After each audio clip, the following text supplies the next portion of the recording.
Essa semana eu recebi uma sugestão de vídeo do YouTube do pastor Anderson Silva, onde ele comenta o seguinte: o homem de Deus tem desejo pela sua namorada?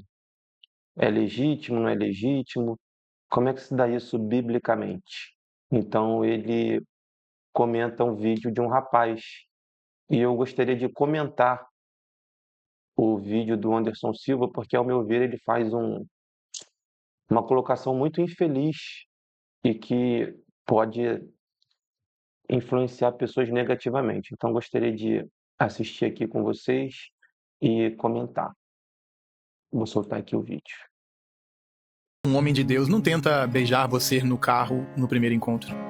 Um homem de Deus não fica tocando em você o tempo todo, tentando encontrar uma brecha pra você sabe o quê.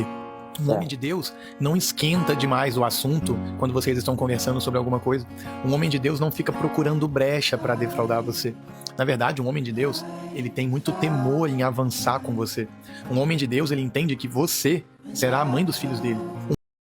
Então, você nota que esse rapaz aqui de óculos, ele está defendendo que o homem de Deus, ele é sim capaz de controlar os seus desejos, né, os seus impulsos, respeitar a mulher, entender o momento da relação e não se precipitar com relação às questões sexuais, né. Aí vamos ver a reação do Anderson Silva. Um homem de Deus nunca vai avançar os seus limites. E quando você, por um momento de fraqueza, tentar extrapolar os seus limites, ele será o homem que dirá: olha, isso é um limite para você. Não devemos avançar daqui. Um homem de Deus, ele controla os seus estímulos. Um homem de Deus controla a tua testosterona. Um homem de Deus, ele entende que o propósito de Deus está acima do propósito entre vocês dois. O temor desse homem a Deus precisa ser maior do que o temor a você. Então, se você está com alguém que o tempo todo extrapola os seus limites, você já deveria ter percebido que ele não é um homem de Deus. E se ele não é um homem de Deus, por Nada que a você ver. continua? Ó, nota aqui que o discurso do rapaz, ele não está falando sobre perfeição. Note que ele deixa essa margem aqui, ele diz: o homem de Deus, ele não está o tempo todo ultrapassando os seus limites. Ele admite que, eventualmente, o homem de Deus, ele pode escorregar, né? Ele está defendendo aqui, na minha interpretação, um contexto geral, onde geralmente o homem ele vai sim respeitar, né, a mulher. E aí o Anderson Silva ele já faz uma reação já de negação, né? Aí vamos continuar. Nada a ver, Insistir. nada a ver, nada a ver. Bonito, né, gente? Bonito. Mas primeiro ponto, não conheço esse rapaz, né? Toda a sua história. Mas o primeiro ponto é, não é pastor. Ou seja, não desenvolveu ansiedade, estresse, ruga, cabelo branco, fadiga, burnout, lidando com o que há de pior na natureza humana. Chão da vida real. Então você Hum. Primeiro ponto aqui, irmãos, ele coloca o argumento de autoridade, né, falando que pelo rapaz não ser pastor, ele não pode falar sobre isso, o que já é um erro, né? Qualquer pessoa que maneja a palavra de Deus e fale biblicamente, ela tem lugar de fala sobre qualquer assunto.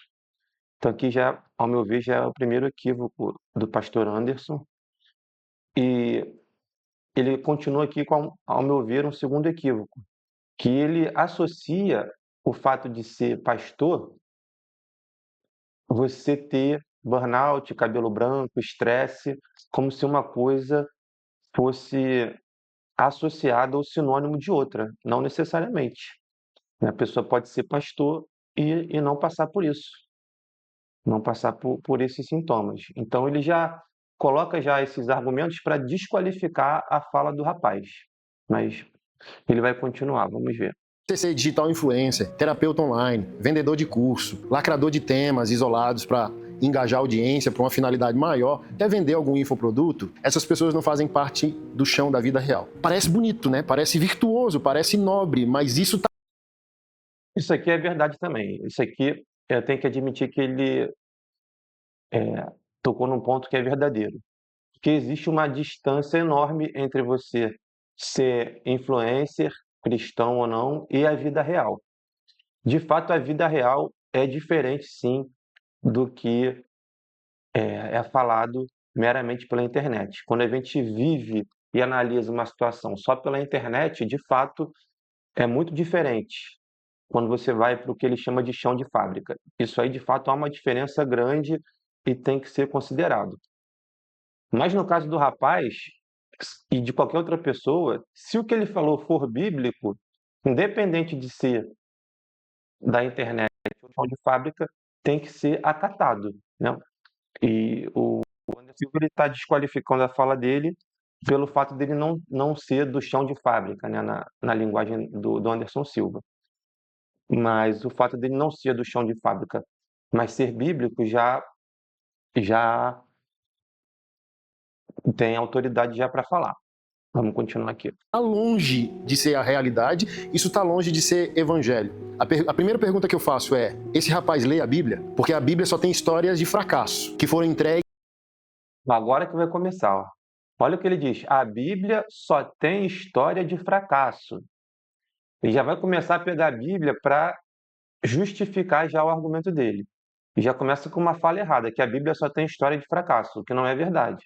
Na mão de um Deus poderoso, santo e fiel. Segundo ponto é: o homem de Deus não avança sinal, o homem de Deus isso e aquilo. Davi, o homem de Deus, que nem ele nem eu, se formos para a eternidade, Davi, sempre o ousaremos sentar Davi. na mesa. Davi não só ultrapassou os limites, pagou por isso, ok? Mas a Bíblia diz um homem segundo o coração de Deus, e pior, ele matou o marido da mulher para poder apaziguar a sua. Olha aqui, irmãos. Sempre o Davi para justificar, né? Então, por que eu estou falando aqui de biblioconveniência? O Anderson Silva, ele está discordando do rapaz que diz que o homem de Deus não avança sinal, e ele está pegando a Bíblia para justificar o pecado. Ele está pegando o exemplo negativo de Davi para justificar o eventual pecado de você se relacionar com alguém. Então, essa prática é muito utilizada pelos progressistas. Essa prática é muito utilizada por ateus quando tentam desqualificar a Bíblia, que é o quê? Pegar a Bíblia de acordo com a conveniência para poder defender o argumento.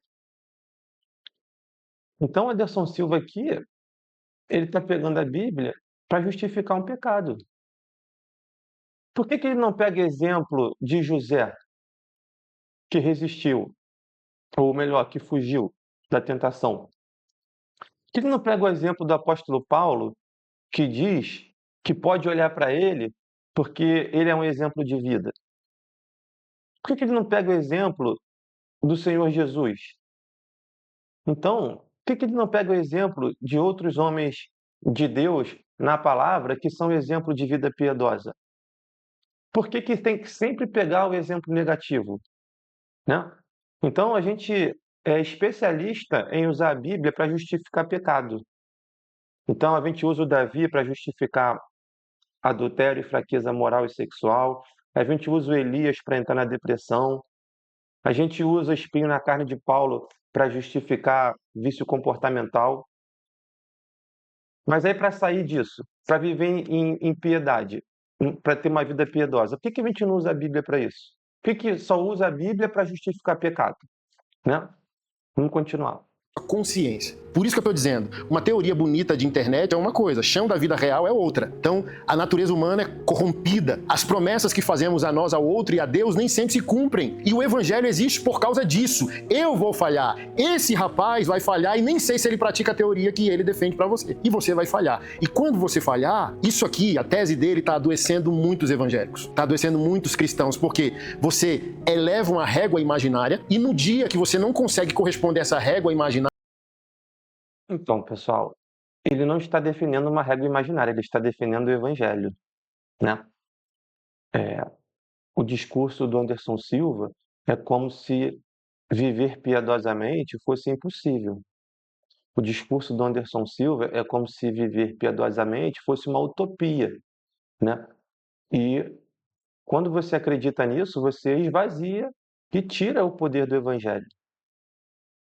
Porque se a vida cristã é essa vida que ele está falando, de certeza de você não conseguir cumprir a palavra, nós estamos fazendo o que então no evangelho? Para que Cristo morreu e nos deu o Espírito Santo? Para viver como pessoas que não o conhecem? área, você se afasta de Deus, você acha que você é imundo, impuro, que não tem caráter. Aí eu já vou pro próximo ponto. O homem de Deus não ultrapassa limites. Não, olha só. Outro erro aqui. Outro espantalho que ele levanta.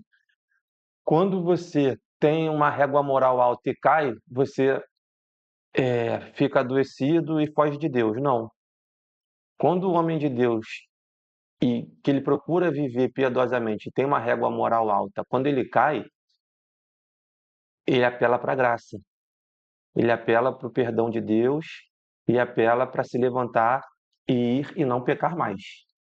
O homem de Deus não quer beijar você, o homem de Deus não quer tocar você. Gay você não é. Então, o tesão do namoro é o tesão carimbado por Deus no casamento. Você não é assexuado? Você não é assexuado. Então, essas teorias são colocadas como se Deus combatesse a sexualidade. E a sexualidade, ela é pressionada pelo pecado. Óbvio, a gente tem que santificar, a gente tem que buscar as virtudes. Mas, gente, certa vez um rapaz chegou pra mim com essa teoria, com esse sofrimento. Ai, pastor, eu fico ereto toda vez que eu pego na mão dela, às vezes aquece, a gente se beija, o que é que eu faço? Eu falei assim, ei, calma, calma. O evangelho existe porque você não é. O evangelho existe porque não deu certo. O evangelho existe porque não está dando certo. O evangelho existe.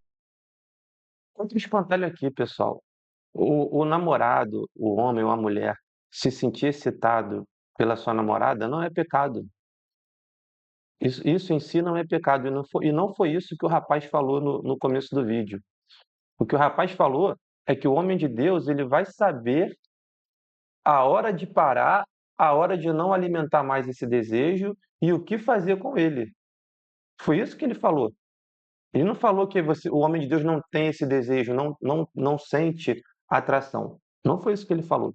Porque não vai dar certo. Calma, é natural. Hã? É natural eu ficar ereto por ela? Óbvio. O que seria antinatural? Antinatural é você não ter desejo por ela. Ter desejo por ela é natural. Qual é a grande questão onde o verdadeiro evangelho vai entrar? O sexo antes do casamento é como fazer compras com fome. Você abriu o pacote antes da hora. Isso aqui tá fracassando muita gente. Olha só, essas teorias aqui bonitinhas é mais ou menos o seguinte. Coloca subjetivamente que o sexo é impuro, não é de Deus, é pecaminoso. Eu já lidei com gente frígida que bloqueou tanto a cognição que casou e passou 1 ano e meio sem conseguir transar. Então, a sexualidade é natural. Tesão é natural. Testosterona não se controla. Esse menino é maluco? Esse rapaz é doido? Como assim um homem tem controle sobre sua testosterona? Óbvio que não somos seres primitivos, mas Deus nos deu interesse pelo sexo oposto. Deus nos deu tesão. Deus deu a ejaculação, orgasmo. O sexo é um presente de Deus. O que acontece? Se você falhar, busque pastores e igrejas saudáveis para dizer bem assim, ei, o sexo é natural. Vocês vão praticá-lo um dia. O pecado agora e o erro de rota de vocês foi consumir algo que vocês não estão autorizados ainda por causa da bênção de Deus. Então assim, ó, não é sofrer, não é se excluir, não é dizer eu não tenho caráter, eu não presto. O homem de Deus, o bom homem não faz isso, não faz aquilo. Aí quando as pessoas falam, dizem, então eu não presto, então eu não tenho caráter, então eu não sou de Deus. Não, essa não é a abordagem. Às vezes pessoas boas, pessoas de Deus, estão nesse exato momento fornicando. Solteiros, ainda namorando, transando, mas são boas pessoas, amam a Jesus, são apaixonadas por Jesus. Precisam de quê? De um choque de realidade, dizendo bem assim, é isso, vocês vão transar um dia. A grande questão é, por que vocês estão fazendo agora? Então a grande questão é ser verdadeiro pastor, ser verdadeiro pai, cobrir a nudez e guiar essas pessoas ao caminho de vida, de paz e de plenitude em Deus. Não é você criar teorias de perfeição que ninguém vai atingir para a gente não adoecer e marginalizar as pessoas quando elas erram. Então as pessoas precisam de direção, porque é justamente por nossa incapacidade que a cruz de Cristo existe, para nos dar sentido e propósito, e não teorias ilusórias de perfeição. É lamentável. Assim, pode estar bem intencionado esse rapaz, mas é lamentável, porque engaja, ó, que teoria linda, não me toca. Então, pessoal, aqui ele falou algumas verdades, né? Mas você vê que ele misturou verdade com mentira. Mais uma vez, ele levantou um espantalho de coisas que o rapaz não falou e não usou a Bíblia em momento nenhum para justificar uma vida piedosa. Todas as vezes, as poucas vezes que ele citou a Bíblia foi para justificar o pecado. Então, o que eu quero chamar a atenção aqui nesse vídeo? Que nós não devemos, né, arrogar para si mesmos uma perfeição moral, porque invariavelmente vamos pecar, mas que não é legítimo, não é prudente a gente usar a Bíblia para respaldar pecado. Nós temos que aprender a usar a palavra de Deus para justificar santidade e vida piedosa. Se você quer usar o Elias para entrar na depressão, usa também para sair. Se você quer usar o apóstolo Paulo para justificar eventual espinho na carne, use o apóstolo Paulo para justificar sede meus imitadores, né? Então, é, essa prática do Anderson Silva é uma prática comum em muitas pessoas, mas que nós não devemos nos deixar enganar com esse discurso aparentemente piedoso, mas que rebaixa a palavra de Deus e rebaixa a obra de Deus, a obra de Cristo na cruz, colocando o evangelho como uma utopia e a vida piedosa como algo inalcançável. Então, Anderson Silva, ao meu ver, foi é, precipitado e infeliz nesse comentário. É isso que eu queria compartilhar aqui com vocês. Deus abençoe e nunca se esqueça, a cruz funcionou. Um abraço.